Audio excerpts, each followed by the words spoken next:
Good day, everyone. My name's Stefan, and I'll be your conference operator today.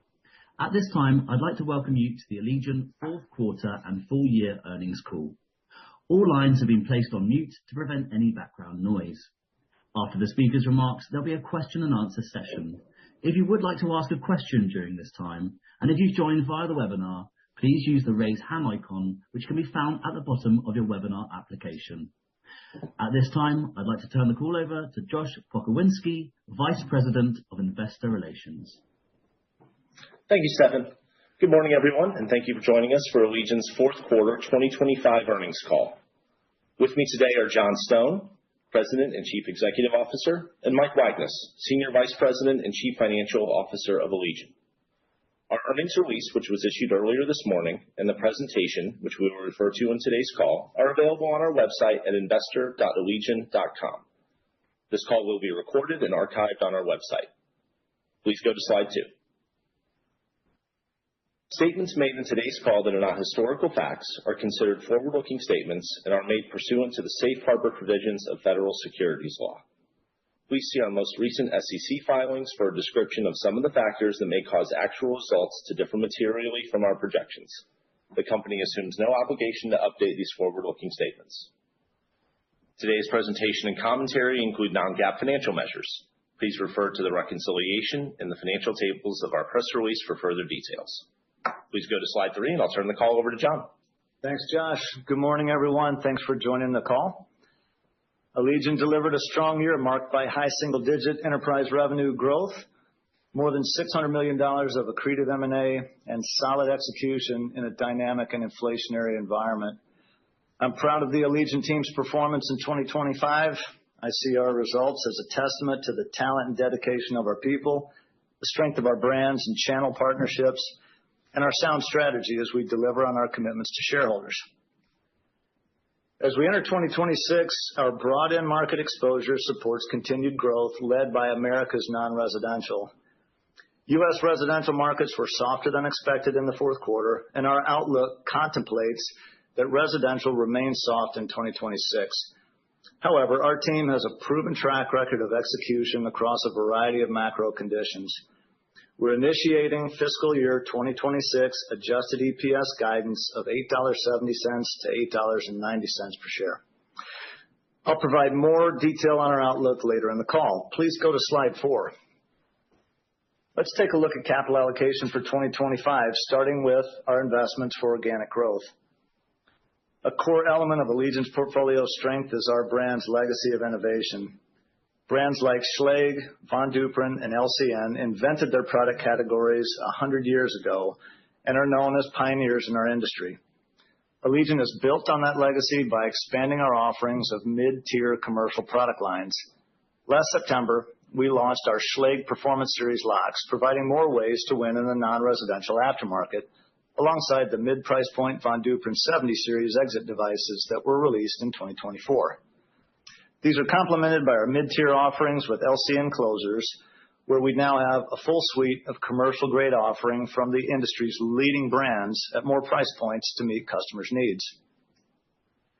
As you know, 2025 was an active year for acquisitions for the company, with approximately $630 million of capital deployed. These acquisitions align to the strategy we outlined at our May Investor Day, including additions to our core mechanical portfolio, as well as electronics and complementary software solutions that meet end-user needs for safety and convenience. As we enter 2026, the pipeline is active, and we will remain disciplined to drive returns and continue positioning Allegion as a leading pure play in security and access. Allegion continues to be a dividend-paying stock. In 2025, we paid $175 million in dividends to shareholders.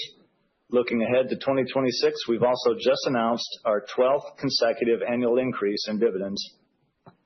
While we did not repurchase shares in the fourth quarter, share repurchase was part of our capital allocation in 2025, totaling $80 million.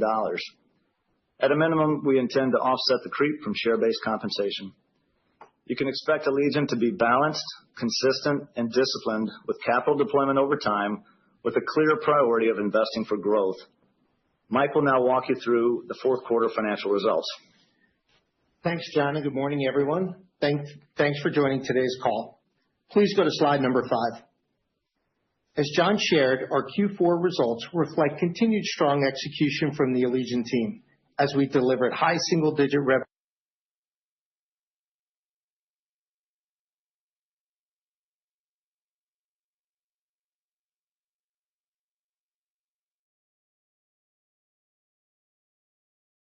growth for the enterprise. Revenue for the fourth quarter was over $1 billion, an increase of 9.3% compared to 2024. Organic revenue increased 3.3% in the quarter, led by our Americas non-residential business. The organic revenue increase was driven by price realization, partially offset by volume declines in our Americas residential and international businesses. Q4 adjusted operating margin was 22.4%, up 30 basis points compared to last year. Price and productivity exceeded inflation and investment by $12 million, driving 20 basis points of margin expansion in the quarter.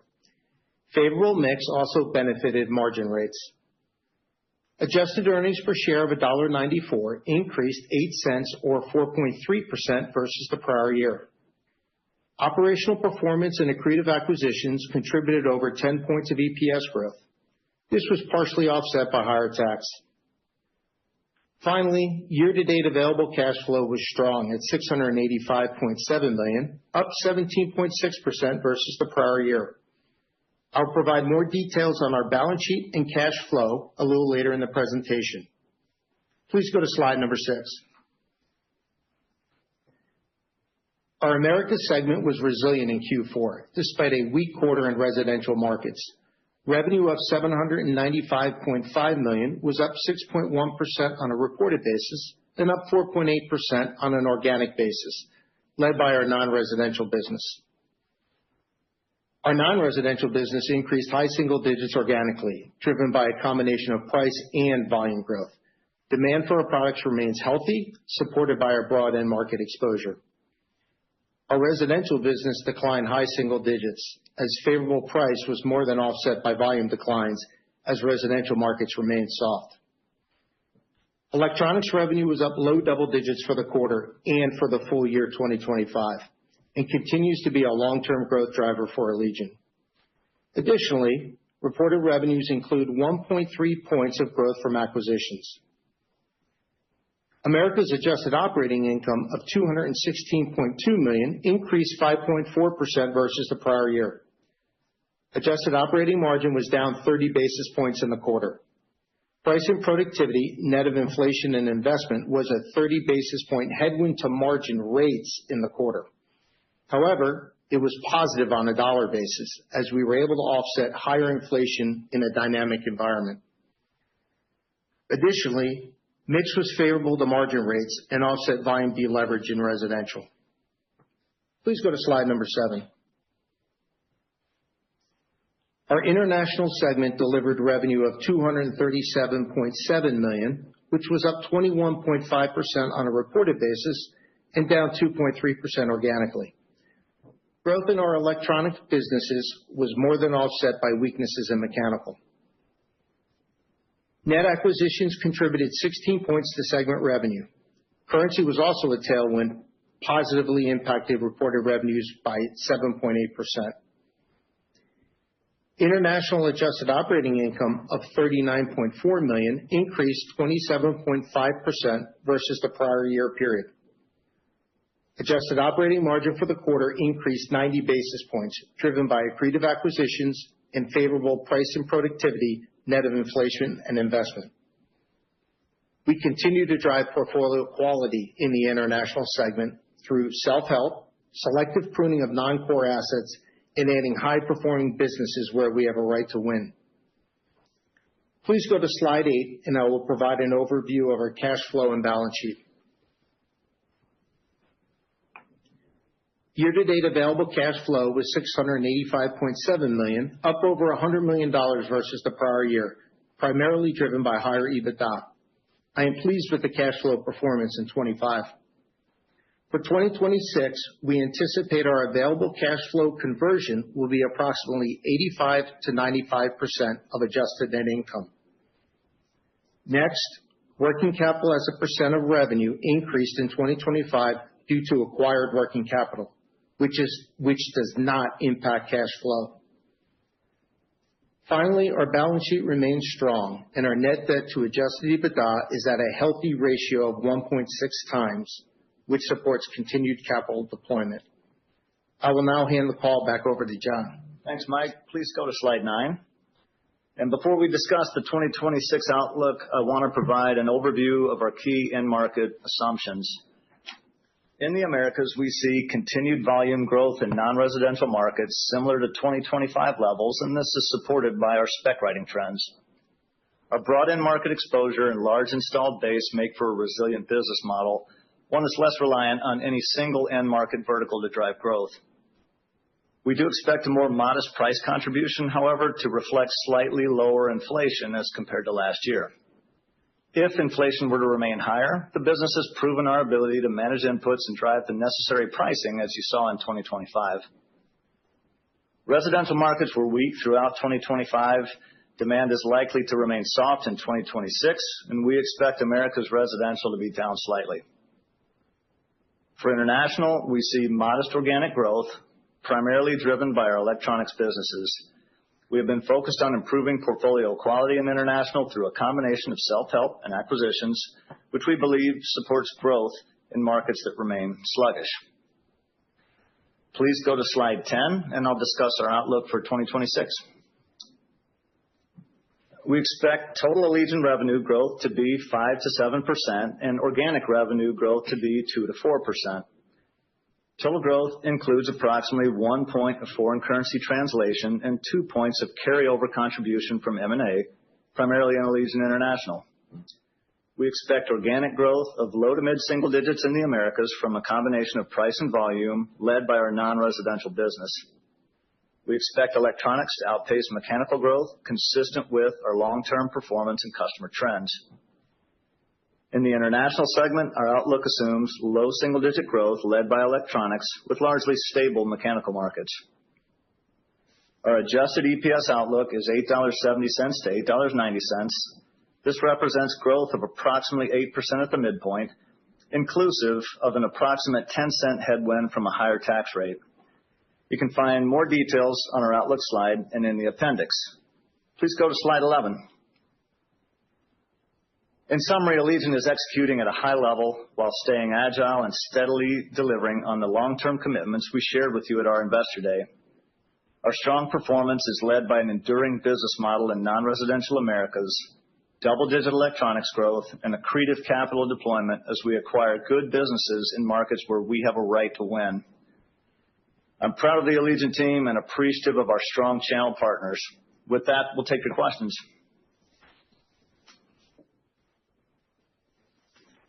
We will now move to the Q&A. For today's session, we'll be utilizing the raise hand feature. If you would like to ask a question, simply click on the raise hand button at the bottom of your screen. Once you've been called upon, please unmute yourself and begin to ask your question. We'll be taking one question and one follow-up question only. Thank you. We'll now pause for a moment to assemble the queue.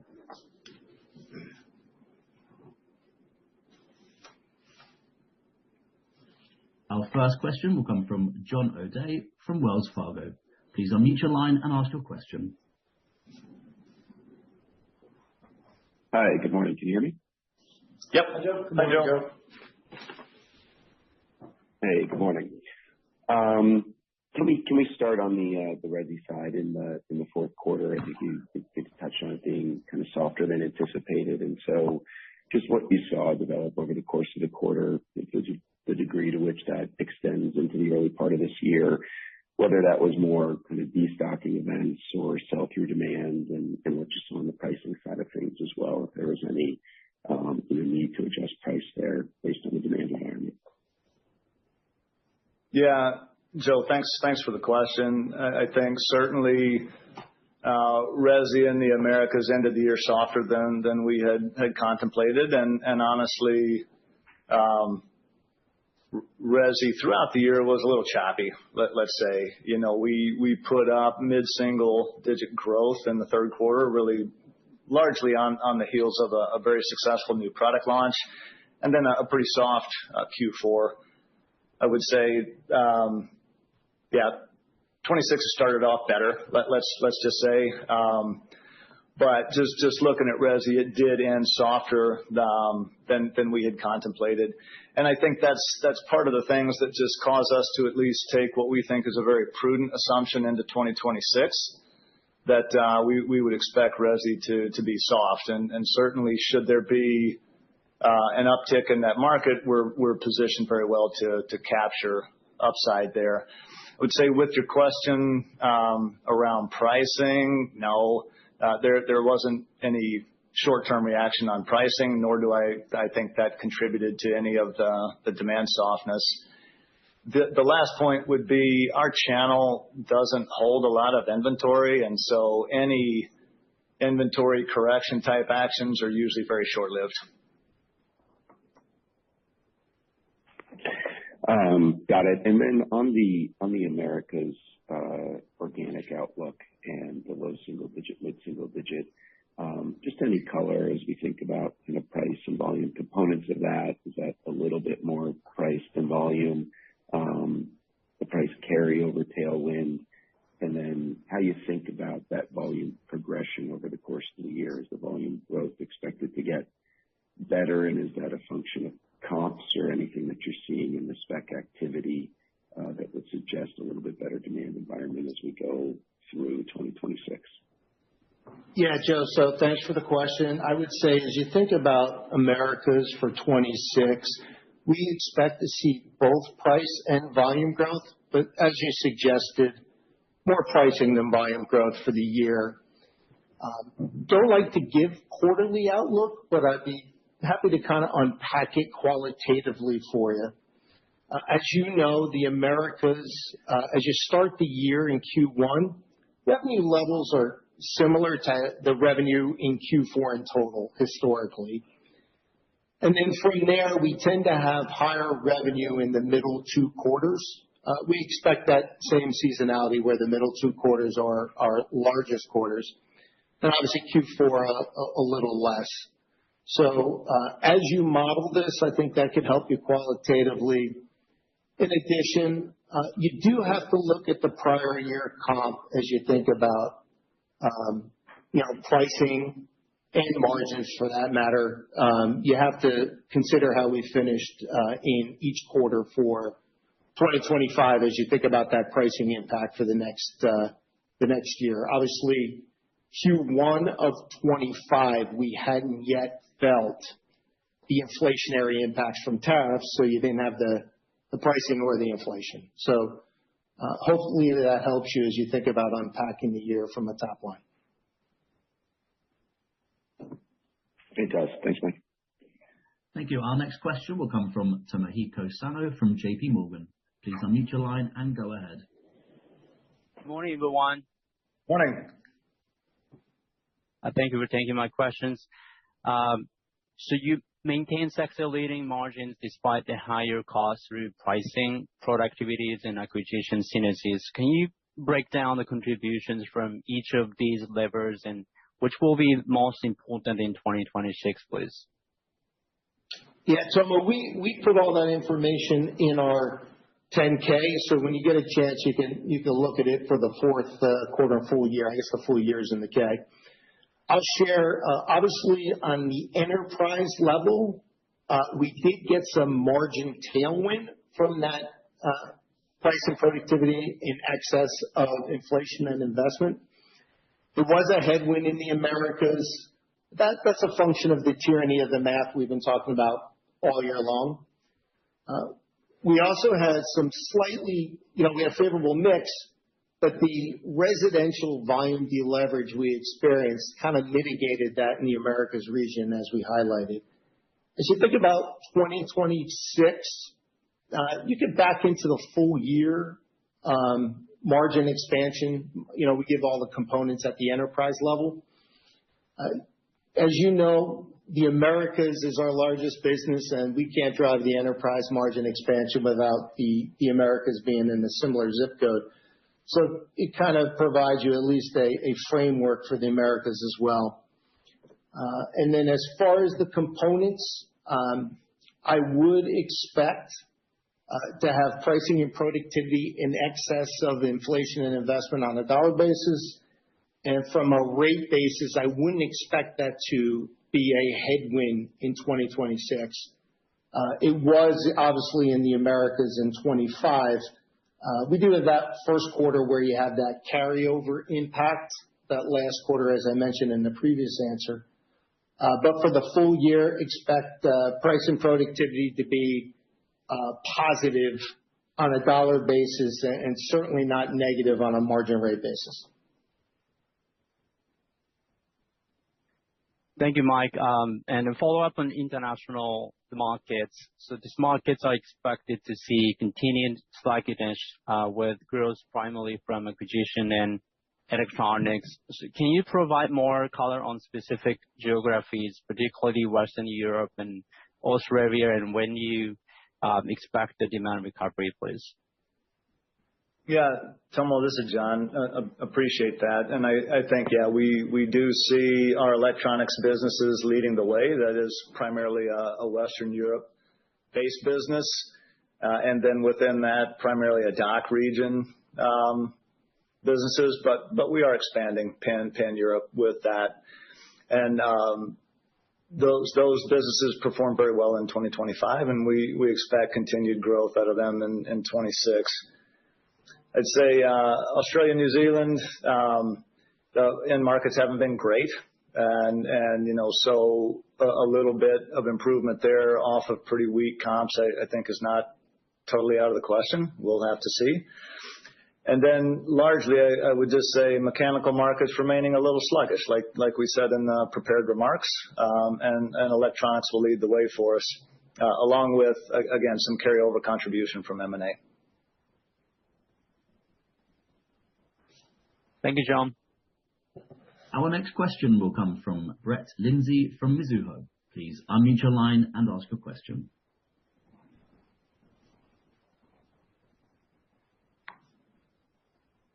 Brett, please unmute your line and ask your question. Okay, we'll move on to... Good morning. Hey, good morning. Sorry about that. So yeah, I just want to come back to the pricing dynamics for this year. So it looks like the industry implemented a conversion of the surcharge to list and then some incremental list above that. Maybe just talk about the pricing capture you expect this year on a net basis and what you're calibrating within the guidance framework. Yeah, Brett. So obviously our industry does do, as you know, a combination of some surcharges, mostly list price increases. We expect 2026 to be more list price increases. Obviously, we'll be agile and deal with the environment. We've learned a lot over the last few years that if things change, we'll just adjust accordingly. But our going-in assumption is that inflation will be a little less than what you saw in 2025. So therefore, we'll get a little less pricing in total, as we mentioned in the prepared remarks. And I already talked about the rate benefit of that in a previous question. And then total revenue, enterprise and Americas, just expect a little more pricing than volume. And then if you get the organic within the framework we provided, you can kind of have an idea of each component. I appreciate that, Mike. And then maybe just a follow-up on investments. So you had the $9 million tailwind in 4Q within Americas. Is that just a function of the timing of some projects and some spending? And then how do we think about the investment allocation this year, and if there's some flexibility around that budget? Yeah, well, as I like to look at it, I like to look at it in combination of price and productivity has to fund the investments and the inflation. We've been talking about that a few years. Quarter to quarter, that can move around a little, but I would say in general, think of it as we're going to take the necessary pricing actions and drive productivity to fund both. And as I mentioned earlier, I do expect that to be positive on a full year basis. Obviously, as I mentioned as well, Q1, we do have that tough comparable in the prior year where you didn't have the inflation or the investment. So the first quarter of 26, you do have the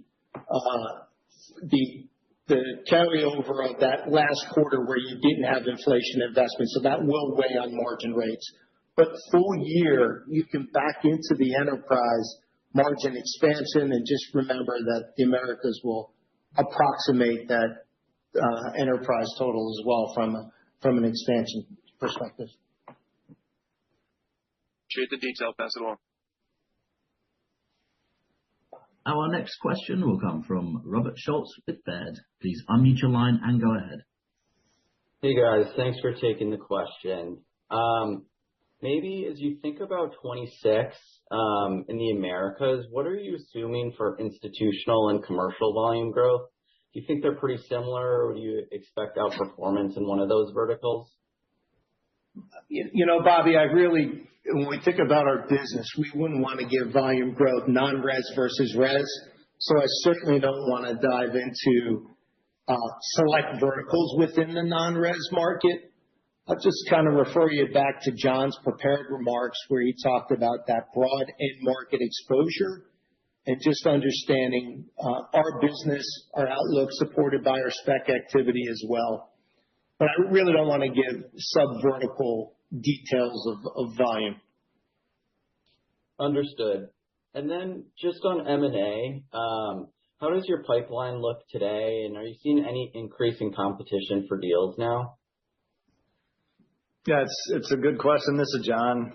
Pipeline is very active, I would say, in both our international and our Americas segments, and largely in line with the strategic overlay we shared with you at our Investor Day last May in terms of core mechanical portfolio, electronics, and even complementary software. So I think pipeline is busy.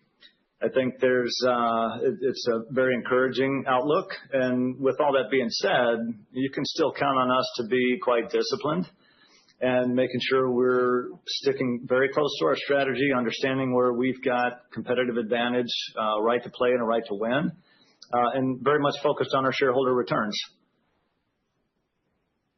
Got it. Thank you.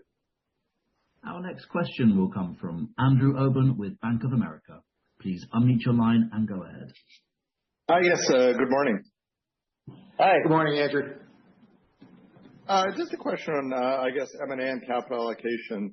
I mean, the markets have been sort of sluggish for a while. You guys have been able to deliver consistent EPS growth in pretty tough markets.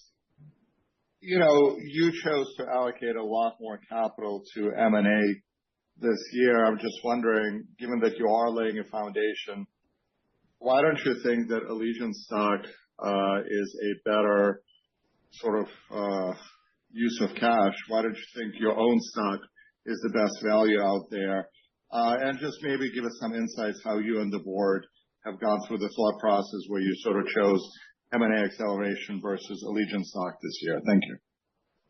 Yeah, Andrew, this is John. Appreciate the question. And, I think that's why we have taken the time to put together a very consistent view of capital allocation across all of the different areas in our quarterly earnings deck as just a standard piece that we speak to. And so, I'd say the priority is towards profitable growth. And that's why we'll take time each quarter, this quarter too, talking about some highlights around investing for organic growth. That is the top priority for our use of cash. And then as you look to what are the other elements of it, we're a dividend-paying stock. We will continue to be a dividend-paying stock. You can expect that dividend to grow commensurate with our earnings growth. And then, again, an orientation towards profitable growth. And so, yeah, as we started the year, we did have some share repurchase. We do have an open authorization with our board. And as that's the right decision at the right time when the conditions are there, we can do that. And we have a supportive board there. When we have very attractive acquisition targets that we can bolt on and integrate into an existing business unit structure and drive synergies and drive accretive returns to the shareholders, we're going to do that. And so I thought what you saw in really the last 2 years is this whole theme of expect Allegion to be balanced and disciplined and consistent with our capital allocation to drive shareholder returns. Thank you. And maybe a little bit more color on international markets growth. You sort of highlighted DAC. How is Interflex business doing, and maybe a little bit more color what's happening in AXA? Thanks so much. I'm thrilled that you asked that question, Andrew. I'm so proud of our Interflex team. It's kind of an interesting business. It tends to kind of ramp up its revenue and profitability as the year goes on. So, January is kind of slow and December looks great, right? It's just kind of an interesting business that way. Blue chip customer base, we've put in resources to grow the Interflex and the Plano solutions across Europe, doing very well. They had a bang up year. They're really delighting their customers. We're finding ways to get AI into the software offerings just to help our customers get all the reports and the data that they need. And they're growing very, very nicely. Just super proud of that business. So we're making progress moving in beyond the core sort of German manufacturing base? Absolutely. Thanks so much. Thank you. Thank you. Our final question in the queue comes from Chris Snyder with Morgan Stanley. Please unmute your line and ask your question.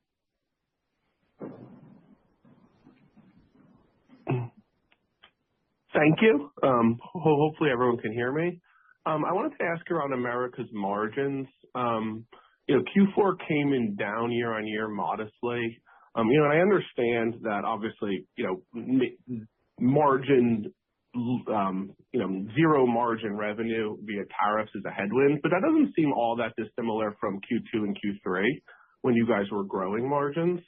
So, is the Q4 decline just a function of resi volumes turning lower versus Q3? Because it still seems like there was a lot of tailwinds in the quarter between mix and then the productivity seems quite positive as well. So just any other kind of color unpacking the year-on-year margins for Americas in Q4. Thank you.